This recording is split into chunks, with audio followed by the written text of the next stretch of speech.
Hey y'all, Michelle Raza here with the Finding Yourself Book Club. And today we're going to continue on John Gottman's What Makes Love Last, talking about 10 other ways to betray your lover. Please do check out our website. We're at www.findingyourselfsatx.com. There you can take our life balance questionnaire and reach out to us. Your first consult is always free of charge.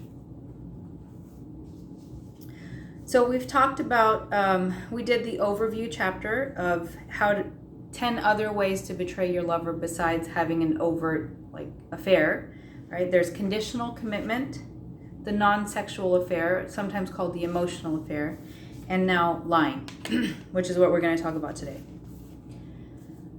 It's easy to see why plain old deceit would damage a relationship. Sometimes both partners are guilty of this behavior.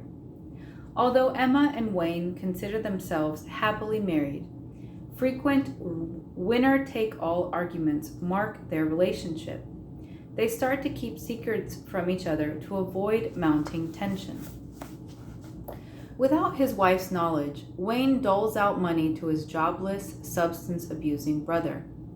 When Emma questions the cash withdrawals from their checking account, Wayne claims he used the money to take clients out to dinner. He knows Emma would be furious if she discovered where the money was really going. Emma only finds out the truth when Wayne's mother calls and begs her to stop Wayne from funding his brother. The ready cash is preventing him from seeking treatment. Emma is livid. When she confronts Wayne, he shouts out the truth. "I didn't tell you because I knew you'd blow your stack just like you're doing now. You couldn't care less about him, but he's my brother." Meanwhile, Emma carries on a deceit of her own. She believes that their first-grade son, Daniel, could use extra help in reading. His teacher agrees. But Wayne is adamant that Daniel is fine and refuses to have a learning specialist evaluate him. An anxious Emma takes Daniel for an assessment without Wayne's knowledge. Daniel is diagnosed with dyslexia. Emma is upset but relieved that the problem has been identified. When she gives Wayne the news, he is furious and hurt that she snuck around him. Her deceit makes it difficult for both of them to focus on their son's problem. Lies that are uttered to maintain the peace are a breach of trust. Although they are harmful, they do not have to ruin a relationship. Once they are exposed, you can work on the issues that prompted them. But there's another type of lying that should concern you in a partner.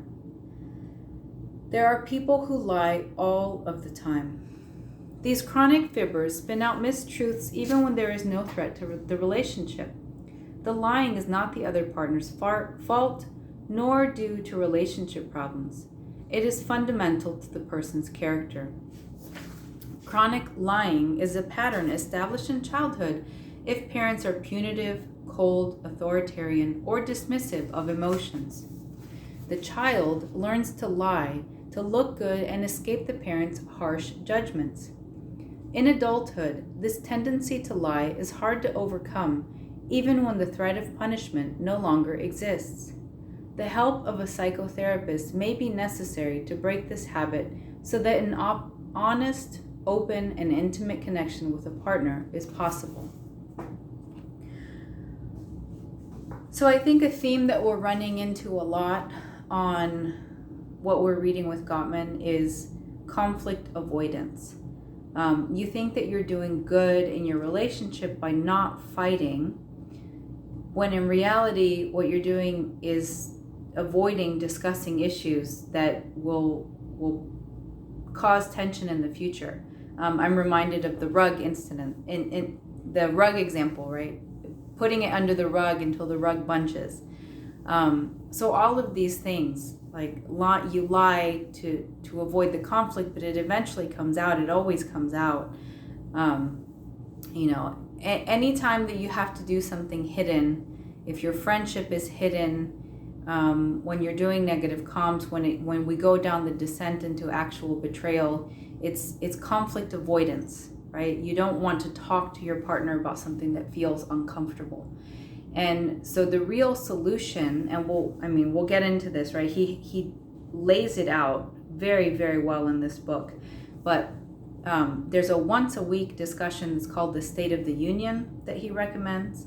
And then there's another one that's very similar for discussing issues that are maybe older.